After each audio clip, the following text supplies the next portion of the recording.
خولانەوەی تورکیا لەناو وەهمی هێرشی هەمەلایەنەدا.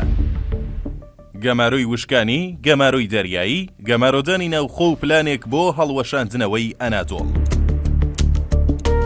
تورکیا ئەو وڵاتەی هەڵکەوتەی جوگرافیاییەکەی دەکەوێتە نێوان ئەوروپا و ڕۆژهەڵاتی ناوەڕاستەوە. سەدان ساڵە دەسەڵاتی سیاسی ناوچەیەکی بەرفراوان و خاکێکی زۆری بەدەستەوەیە. سەرەڕای نزیکی لە ئەوروپا، بەڵام بەردەوام لەگەڵ ڕۆژهەڵاتی ناوەڕاست لە کێشە و ململانەی سیاسیدایە. دەیان دەوڵەتی بەهێز و مامناوەند لەگەڵ تورکیا پەیوەندی جۆرە و جۆریان هەیە و هاوکاتیش کێشەی تایبەت و چارەسەر نەکراویان هەیە. سەرۆکۆمار و سیاسیەکانی تورکیا چەندە خەون بە پێشکەوتن و بەهێزترکردنی پەیوەندیەکانیان لەگەڵ ئەوروپا دەبینن، دەتوانین بڵین سەدقاتیش ترسی هێرشی هەمەلایەنیان لە ڕۆژهەڵاتی ناوەڕاستەوە لێنیشتووە. نەتەنیا سەیر نییە گەر بڵین تورکیا لەم دۆخەی ئێستادا لەناو بازنەیەکی وەهمی پیلانگیریدا دەسوڕێتەوە، بەڵکو کەمیشمان وتووە کە بە هەموو شێوەیەک پەلەقاژەی مانەوە و بەردەوامی دەسەڵاتەکەی هەیە. یەکێک لە تایبەتمەندیەکانی دەوڵەتی تورکیا ترسە، ترس لە توانەوە و نەمانی ئەو خۆبەزلزانیەی ئەمڕۆی کە لەناوخۆدا خۆی بەسەر نەتەوەی کورددا سەپاندووە و لە دەرەوەشەوە خۆی بە پاڵەوانی کۆتایی هێنەری تیرۆر ناساندووە. بەڵام ترسی تورکیا هەر لەم دوو ڕەهەندەدا قەتیس نامێنێتەوە. ترسە سەرەکیەکەی دەوڵەتەکەی عوسمانیەکانەوەیە کە پێیان وایە هەموو وڵاتانی ناوچەکە دەستیان کردوتە یەک بۆ لێدان، نەهێشتن و کۆتایی هێنان بە دەوڵەتداری تورکیا. لێرەدا و لەم پۆدکاستەدا ئاماژە بەو ترس و نیگەرانیانەی تورکیا دەکەین کە بووەتە هۆی خولانەوەی ئەم دەوڵەتە لەناو بازنەی وەهمی هێرشی هەمەلایەنەدا. ئیبراهیم قەرەگۆل ڕۆژنامەوان و ئەنجامی ناوەندی لێکۆڵینەوەی استراتیژی تورکیا لەم بارەیەوە دەڵێت گەماروی وشکانی، گەماروی دەریایی، گەمارۆدانی ناوخۆ و پلانێک بۆ هەڵوەشاندنەوەی ئەناتۆڵ. ئەگەر سەیرێکی تەواوی سنوورەکانی تورکیا بکەین، نەخشەیەک پێکەوە بکێشین بۆ دەستنیشانکردنی ئالنگاریەکان و یەک بە یەک تیشکیان بخەینە سەر، وێنەکەمان بۆ ڕوون دەبێتەوە کە بەردەوام نەخشەیەکی گەمارۆدراومان دێتە پێشچاو. لەگەڵ نزیکبوونەوەی گۆڕانکاریە چاوەڕوانکراوەکان وەک زریانێکی گەورەی جیهانی، زیاتر قەبارەی ئەو مەترسیەمان بەرچاو دەکەوێت کە ڕوبەڕووی تورکیا دەبێتەوە. با سەرەتا لە ڕۆژهەڵاتەوە دەست پێ بکەین و بەرەو ڕۆژاوا بڕۆین، تەنانەت بەرەو باکووریش. گەمارۆدانی دەواازەی ڕۆژهەڵات پێویستی ڕاگرتنی پشتێنەی توانایی. یەکەم، دەواازەی ڕۆژهەڵات، دەواازەی ئەناتۆڵ و ئاسیای ناوەڕاست هەمیشە بە داخراوی ماوەتەوە و بەهۆی هاوبەشی هەمیشەیی نێوان ئێران و رووسیا، هاوبەشیەک کە هەرگیز نەگۆڕاوە، تەنانەت لەگەڵ گۆڕینی ڕژێمەکانی هەردوو وڵاتیشدا. هەمیشە ئامانجیش ڕێگریکردن بووە لە یەکگرتنی جیهانی تورکیا و ڕێگریکردن بووە بۆ ئەوەی تورکیا بگاتە ئەو دیوی سنوورەکانی نەخشیڤان، نەخجەوان، هەرێمی سربەخۆی نەخشیڤان لە ئازەربایجان. پێشتر رووسیا و ئێران پەیوەندی نێوان ئاسیای ناوەڕاست و ئەناتۆڵیان کۆنتڕۆڵ کردو بە پێچەوانشەوە. هەر بە هۆیشەوە خاکی ئەرمان درێژکرایەوە بۆ گەیشتن بە سنووری ئێران و ئەمەش بووە هۆی پشڕانی تەواوەتی ئەم پەیوەندیە. بەم شێوەیە تورکیا خۆی لە ڕۆژهەڵاتەوە گەمارۆ دراوە. ئەرمێنیا ئەو زەویانەی داگیر کرد، لە کاتێکدا ئێران پشتیوانی ئەم داگیرکاریە کرد بۆ دڵنیابوون لە بەردەوامی گەمارۆ و نەخشە مێژوویەکە. شەڕی قەرەباغ هەنگاوێکی استراتیژی گەورە بوو بۆ کردنەوەی دەواازەی ڕۆژهەڵات. ئازەربایجان و تورکیا سەرکەوتوو بوون لە دەرکردنی ئەرمێنیا لەو خاکانەی داگیریان کردبوو. بەڵام ئەو داگیرکاریە تا ئێستاش لەسەر سنووری ئێران بوونی هەیە و دەواازەکەی بەشێکی داخراوی هێشتوتەوە. ڕێڕەوی زەنگەزۆر وەک چارەسەرێکی جێگرەوە پێشنیار کرا. تیایدا پلانیەوە تەنراکە ڕێگەوبان و هێڵێکی شەمەندەفەر دروست بکرێت کە تورکیا و نەخشیڤان بە درێژایی سنووری ئێران تا ئاسیای ناوەڕاست بەیەکەوە ببەستێتەوە.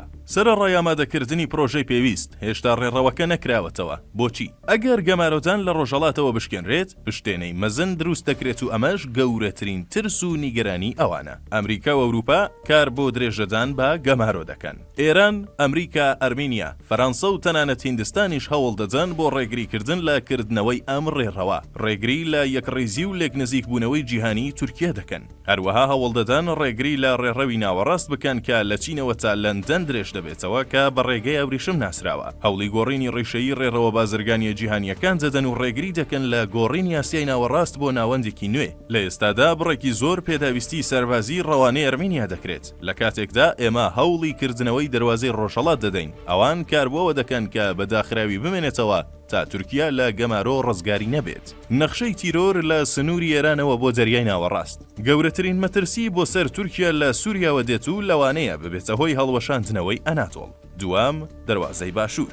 مەترسیدارترین هەڕەشە کە تورکیا لە سەرەتای دامەزراندنی کۆمارەوە ڕوبەڕووی بۆتەوە لە ڕێڕەوی درێژبوونەوەی سنووری ئێرانەوە تا دەریای ناوەڕاست دەستی پێکردووە. شەڕەکانی ئەمریکا لەسەر عێراق و ڕووداوانەی کە شەڕی سووریان لێکەوتەوە بە پلەی یەکەم ویستی گەیشتن بەم ئامانجانە بوو.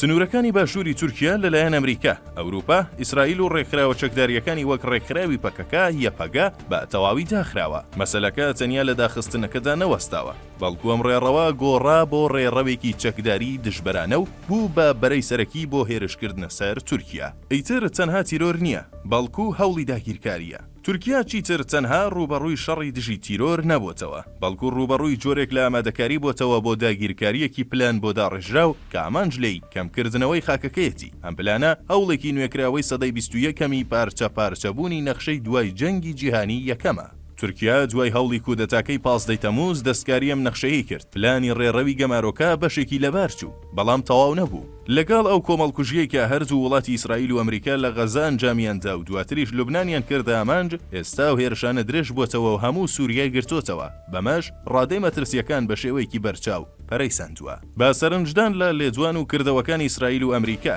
داگیرکاری و هێرشە ئەگەریەکان کە لە دەواازەی باشوورەوە جێن بۆتە یەکەم و نزیکترین هەڕەشە بۆ سەر تورکیا.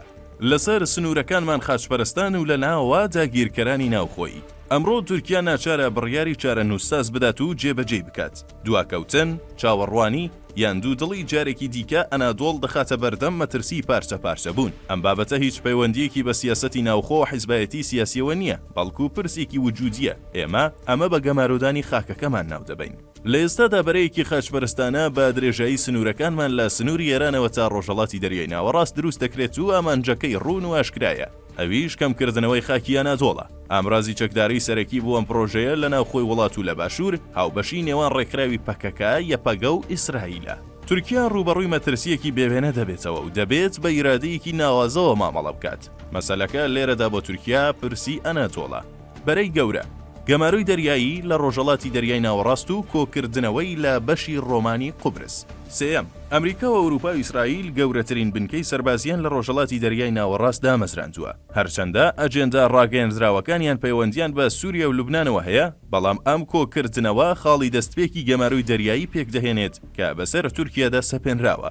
ئەم هێزانە هەمان کۆبوونەوەی سەربازی لە دیوی ڕۆمانی قوبرس ئەنجام دەدەن. جارێکی تر پرسی غەزە و لوبنان دەوروژێنرێت، بەڵام ئامانجی ڕاستەقینە تورکیا و گەمارۆدانیەتی. بەشی ڕۆمانیەکەی قوبرس بوو بە دووەمبەرەی گەورە لە دژی ئێمە لە دەریای باشووردا. بابەتەکە تەنها بە ئامانجکردنی کۆماری تورکیای باکووری قوبرس نییە، بەڵکو وڵاتی دیکەش دەگرێتەوە و ئەویش تورکیایە کە هەموو زلهێزەکانی ڕۆژاوا بە توانای دەریایی و ئاسمانی خۆیان لەم ناوچەیەدا کۆکراونەتەوە. دەواازەی ڕۆژهەڵات، ڕێڕەوی تیرۆری ئێران، دەریای ناوەڕاست و کۆکردنەوەی بەشی ڕۆمانی. بەرەیەک بۆ یەک ئامانج. دەواازەی ڕۆژهەڵات، ڕێڕەوی تیرۆر کە لە ئێرانەوە درێژ دەبێتەوە بۆ دەریای ناوەڕاست و کۆکردنەوە لە بەشی ڕۆمانی قوبرس، هەموویان یەک بەرە پێکدەهێنن کە یەک ئامانجیان هەیە، ئەویش بە ئامانجگرتنی تورکیایە. گەمارۆدانەکە بەوەوە ناوەستێت بەڵکو بەردەوامە لە فراوان بوون. بەرەی ڕۆژاوە لە بەشی ڕۆمیەوە تا دوورگەکانی ئیجە. چوارەم، لە بەشە ڕۆمیەکەی قوبرسەوە دەچینە دوورگەکانی ئیجە کە بە تەواوی بوونەتە شوێنی هێزی سەربازی. هەموو دوورگەکان کراون بە بنکەی ئەمریکی و بوون بە شوێنی هەڵدانی موشک و بنکەی دەریایی. لێرەدا مەترسی دارترین بەرەی گەماروی دەریایی دروست بووە. ئیسرائیل لە هەموو دوورگەیەکدا ئامادەیە کە ئەمریکا بنکەکانی تێیدا دامەزراندووە. جگەلەوەش هاوبەشیە سەربازیەکانی نێوان ئیسرائیل و یۆنان ڕوون و چڕن. لە سەردەمێکدا کەبوونی سەربازی ئەمریکی، بەریتانیا، فەڕەنسی و ئەڵمانیا لە ناوچەی ڕۆمدا زیادی کرد، چڕبوونەوەی سەربازی ئیسرائیل لە دوورگەکانی ئیجە زیادی کرد. بەرەی گەمارۆدان لە ڕۆژئاوا هەڕەشەیەک لە دەرگای کەناراوەکانمان. بەرەیەکی گەورە لە دەواازەی ڕۆژاوادا دەمەزرێت. ئەم بەرەیە ئێستا فاکتێکە بۆ خۆی و درەنگیان زوو ڕوبەڕووبوونەوە لەسەر دوورگەکان دەست پێ دەکات. نەخشەی ئەم دواییەی دەریای ئیجا کە لەلایەن یەکێتی ئەوروپا بڵاوکراوەتەوە تەنها هەنگاوێکە لەم پلانە گەورەیەدا. دیدگاکە ڕاگەیاندنی شەڕە. ئەو پرسە پەیوەندی تەنیا بە یۆنانەوە نییە، تەنانەت بە بەشی یۆنانی قوبرسیشەوە نییە، بەڵکو پەیوەندی بە بەرەیەکی گەورەترەوە هەیە کە هاوپەیمانی ڕۆژئاوا دایمەزراندووە. ئەویش بەسەر دەریای ناوەڕاست و دەریای ئیجەدا درێژ دەبێتەوە. یۆنان و بەشی ڕۆمانی تەنها ئامرازێکن کە بۆ گەیشتن بە ئامانجەکانی ئەم بەرە بەکاردەهێنن، هەروەک چۆن ڕێکراوەکانی وەک پەکەکە لە سووریادا بەکاردەهێنرێن. بەم شێوەیە ڕۆڵی یۆنان کەم کرایەوە بۆ ئەوەی زیاتر لە ڕۆڵی ڕێکراوە چەکداریەکان بچێت.